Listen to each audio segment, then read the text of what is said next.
Hola, ¿qué tal? Si estás viendo este video, entonces asumo que ya viste el video número 1, que es de la bienvenida a este curso de desviaciones. Si no lo has visto, no te preocupes, te dejo el enlace en la descripción de este video. En el número 1 habrás visto de qué se compone este curso. Entonces es muy importante que lo sigas en el orden en el cual está diseñado. Desde el 01, que es la bienvenida, hasta el video número 16. Y bueno, espero que disfrutes mucho estos videos. Son videos educativos. Por lo tanto, si tú llegases a tener una duda, déjame las dudas en los comentarios y ahí estaré respondiendo. Bueno, que estés muy bien y continuamos. Ya estamos en nuestro módulo 3, principios de análisis de riesgos para desviaciones. Entonces, vamos a ver primero lo primero. ¿A qué le vamos a llamar peligro? ¿Qué es peligro?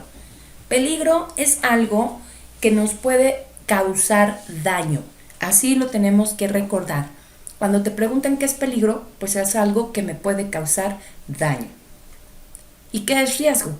Riesgo siempre va a ser la combinación de la severidad y la probabilidad de ocurrencia de un peligro. Eso quiere decir que si aquí en este ejemplo estamos viendo una velita encendida, tú puedes decir, bueno, ¿qué tan severo es que yo me queme con una vela? Pues si tú pones el dedo te vas a quemar y rápidamente vas a quitar el dedo y realmente la severidad es muy baja, puesto que no es como para que te ocasione una quemadura de tercer grado. Y la probabilidad de que te quemes con una vela, pues es alta en caso de que tengas muchas velas alrededor y que estés trabajando con velas encendidas, y pues sí es alta ahí. Pero en el caso de que solamente prendiste una vela en un lugar aislado y la tienes lejos de ti, no está cerca de tus movimientos, la probabilidad puede ser inclusive más baja. Entonces es la combinación de cómo se presenta este peligro.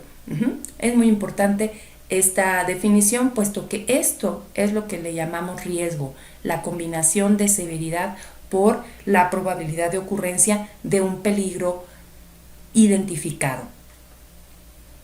Para que nos quede más claro, vamos a revisar en este juego, que es una leyenda, que es un juego que a parecer jugaban los soldados que estaban en Rusia en la guerra, y por eso se llama ruleta rusa. En este caso, lo que hacían los soldados, que ya estaban muy deprimidos y ya habían pasado por muchas penurias, pues entonces se ponían a jugar, cuenta la leyenda, a pasarse un revólver. Se juntaban 6 y le ponían una bala a un revólver, a una pistola, y se la apuntaban a la 100. En la 100 le disparaban y bueno, pues a quien le tocaba la bala, pues ese día pues ya moría. Eso era un juego que ellos hacían, pero vamos a hacer un símil para poder comprender mejor a qué le vamos a llamar severidad. Suponiendo que estuviéramos jugando a la ruleta rusa, y bueno, a lo mejor con balas de salva o algo así, ¿qué pasaría si a una persona le toca la bala? Pues la dañaría severamente, o si fuera una bala de verdad, seguramente que encontraría la muerte. Pero ¿cuál es la probabilidad de que eso le suceda a una persona? La probabilidad es de 1/6, puesto que nada más tengo 6 cavidades para 6 balas, pero solo he puesto una. Aquí, si yo aumento el número de balas, la severidad vemos que no cambia. Si le toca a una persona cualquiera de estas 4 balas, o a otra persona, pues simplemente el resultado es el mismo. Puede ser un daño muy severo o la muerte. Sin embargo, la probabilidad, cambié el entorno, le puse más balas, pues cambia también. Entonces es mucho más factible que te toque la bala a que no te toque, como en el primer caso. Y ahora supongamos que cambiamos las balas por bombones, dejo los mismos bombones, o sea, el mismo número, y para la probabilidad pues es la misma. La probabilidad en este caso no la cambié, sin embargo cambié el entorno, cambié la intensidad del daño, del peligro. Ahora en vez de ser una bala es un inofensivo bombón. Entonces si eso se lo come una persona sana, entonces lo máximo que puede pasar es que tenga un empacho nada más en el estómago, pero hasta ahí. Y pues obviamente la severidad es muy baja. ¿Y qué es detección? ¿Cómo visualizamos la parte de detección? Aquí muchas veces nos confundimos y creemos que el riesgo siempre va a ser con la detección. Y no necesariamente. El riesgo ya dijimos que es la combinación de severidad por probabilidad de ocurrencia. Y la detección es un elemento más que tú puedes utilizar para evaluar los riesgos. Así que la detección es una habilidad de poder detectar el peligro. Así que lo puedes detectar antes o lo puedes detectar pues ya cuando lo tienes, pero qué bueno que lo estás viendo, porque muchas veces puede darse una situación en la cual está el peligro ahí ya inclusive afectando y tú no lo ves. Como por ejemplo cuando tenemos un virus en el ambiente y ese virus no lo podemos ver, pero ya está ahí. Entonces tú no te das cuenta de que estás infectado de ese virus y sin embargo puedes estar pues avanzando en una enfermedad y sin darte cuenta.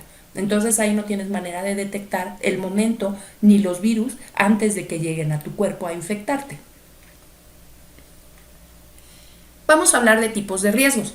Cuando hablamos de desviaciones, hablamos de riesgos reactivos. Así que es importante que tú sepas que existe dos tipos de riesgo. El riesgo proactivo, que es el preventivo, el que todavía no sucede, como por ejemplo en el otro sistema que tenemos de calidad que se llama sistema de control de cambios.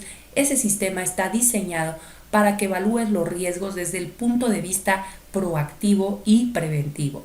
En el caso de los riesgos reactivos, esos los aplicamos cuando desafortunadamente ya tenemos un evento que nos ha impactado. Es importante determinar el nivel de severidad del peligro o del daño. Ya sabemos que peligro es algo que nos puede ocasionar daño. Entonces, este nivel de intensidad lo vamos a determinar con la información que ya tenemos del caso que estamos evaluando. Esto quiere decir que siempre te tienes que apoyar de un experto. Si es un medicamento y ya lo consumió un paciente, tú tienes que preguntarle al médico qué es lo que potencialmente podría sucederle a una persona que estuviera expuesta o que tomara el medicamento, vamos a decir, que tuviera contaminación microbiana. A lo mejor te voy a dar un ejemplo real que a mí me sucedió. En una cierta compañía había un lote que estaba contaminado con pirógenos. Entonces, ahí pues cuando nos dimos cuenta, tuvimos que preguntar a la dirección médica y a los médicos qué era lo que podía suceder que una persona fuera administrada con este medicamento y pues obviamente nos dijo no, puede desarrollar una intensa fiebre que nunca va a bajar y que puede caer en un estado de coma hasta la muerte. Por lo tanto, el lote pues sí lo mandamos a rechazo, por supuesto, pero la intensidad de lo que hubiera pasado si no hubiéramos preguntado hubiera sido muy catastrófica. Así que dependiendo de la situación que estemos evaluando, tenemos que preguntarle al experto que conoce qué pudiera pasar potencialmente para que contestemos la parte de severidad. Es muy importante que eso lo conteste alguien que tenga conocimiento sobre el caso. Y también debemos evaluar la probabilidad de que eso suceda. En este caso, tienes que ir a los datos. Hay que ver que tengamos información fehaciente, oficial, confiable y que esté reconocida para que podamos tomarla en cuenta para tomar una decisión sobre el nivel de impacto. Para esto también te tienes que basar en reportes que ya tengas dentro de la planta, por ejemplo, un reporte de validación o de calificación de un sistema crítico, un reporte de validación de proceso, etcétera. Puedes utilizar mucha más información, bitácoras, datos de proceso, etcétera.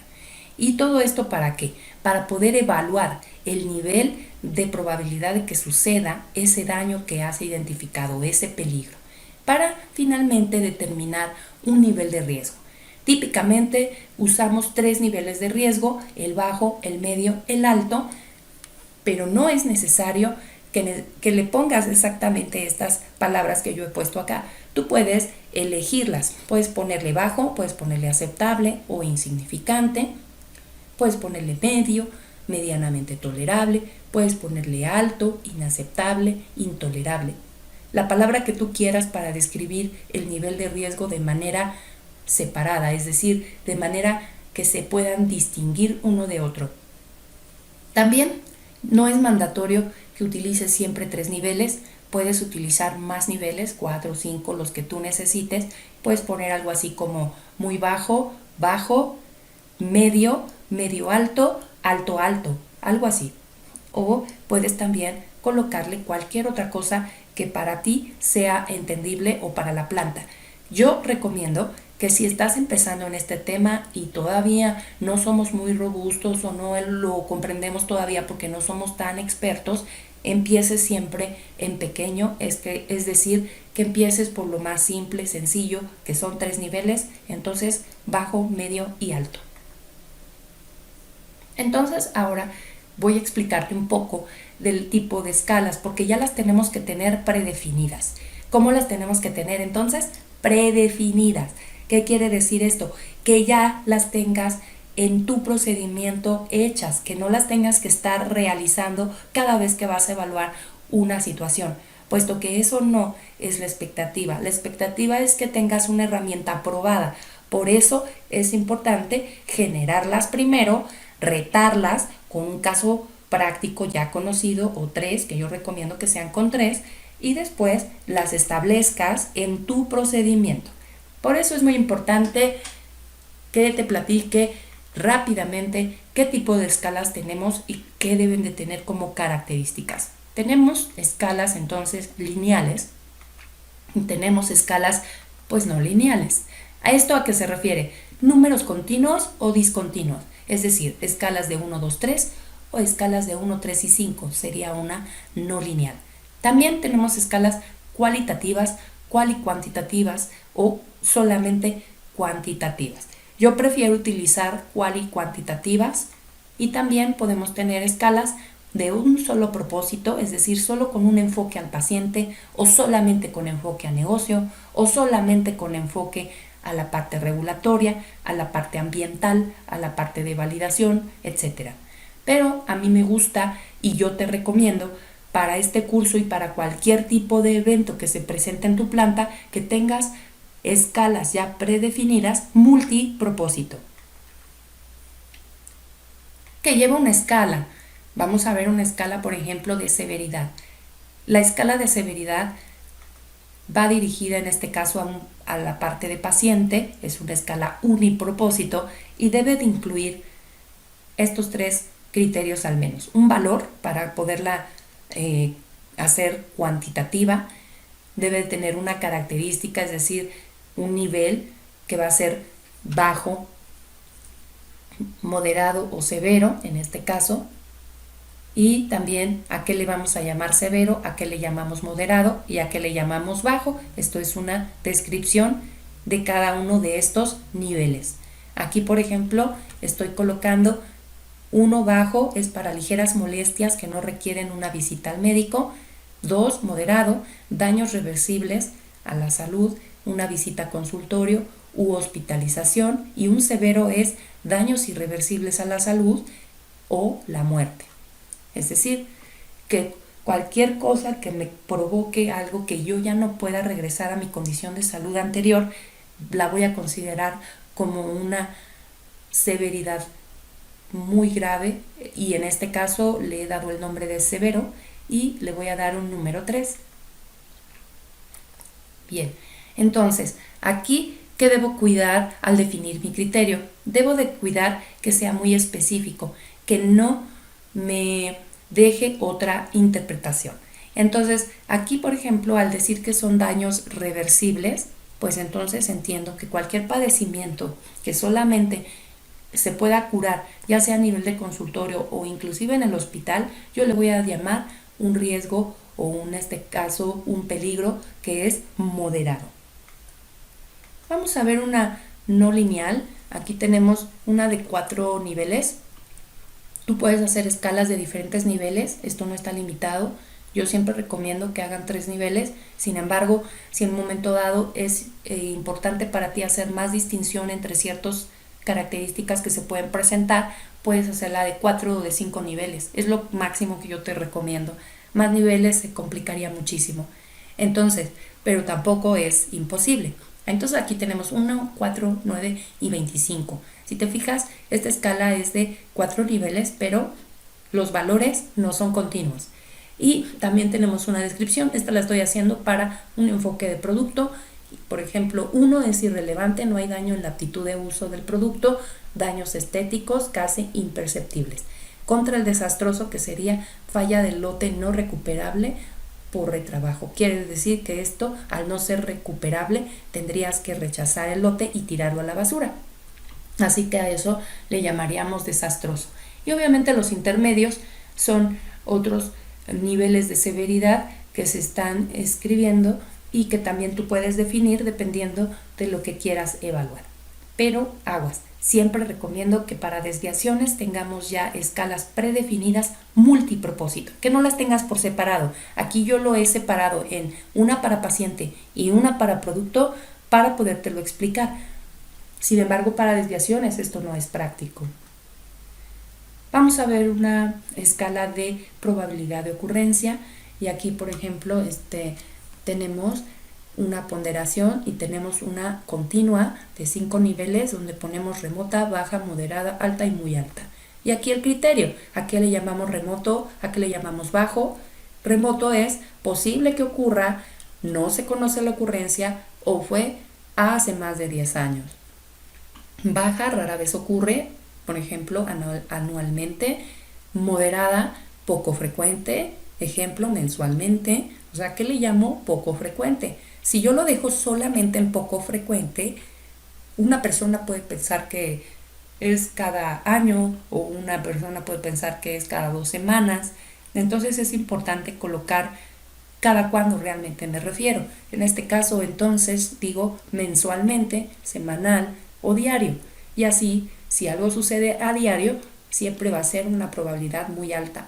Si digo semanal, va a ser alta y así sucesivamente.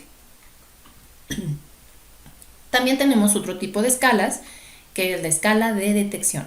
La escala de detección es muy importante que sepas que debe de ser inversa. Esto quiere decir que cuando coloques tus valores, por ejemplo 1, 5 y 9, que estamos hablando de una escala de 3 niveles pero discontinua, la intensidad cambia de manera inversa. Por ejemplo, si yo digo que es una detección de 1, es cuando tengo una alta detección. Aquí es importante que no hablemos de probabilidades para no confundir a la gente. En unas ocasiones me he encontrado escalas escritas en algún procedimiento que me ponen probabilidad de alta detección y a eso le ponen en la descripción. Esta descripción dice probabilidad de alta detección. No, aquí no hablamos de probabilidades. Aquí es lo detectas o no lo detectas. Es decir, lo ves o no lo ves. Lo sabes o no lo sabes. Y de acuerdo a eso, tú vas a determinar tu nivel de detección. Como te explicaba hace rato en el ejemplo del virus. Si hay un virus en el ambiente y tú no lo puedes ver, no lo puedes detectar, sabes que existe, sabes que potencialmente puede estar en tu casa, pero no lo ves, entonces tu detección es nula, no es detectable, ¿sale? Por lo tanto, no es posible que tú tomes alguna acción de contención o de eliminación de este virus si no sabes que está dentro de tu casa, ¿ok? O en tu cuerpo. Así que eso es muy importante. ¿Lo ves o no lo ves? Aquí la parte de la detección es muy importante que no la integres en la parte de desviaciones. ¿Por qué? Porque en las desviaciones ya te sucedió el evento. Aquí no aplica la detección, pero sí aplicará cuando vayas a determinar tus acciones correctivas y preventivas.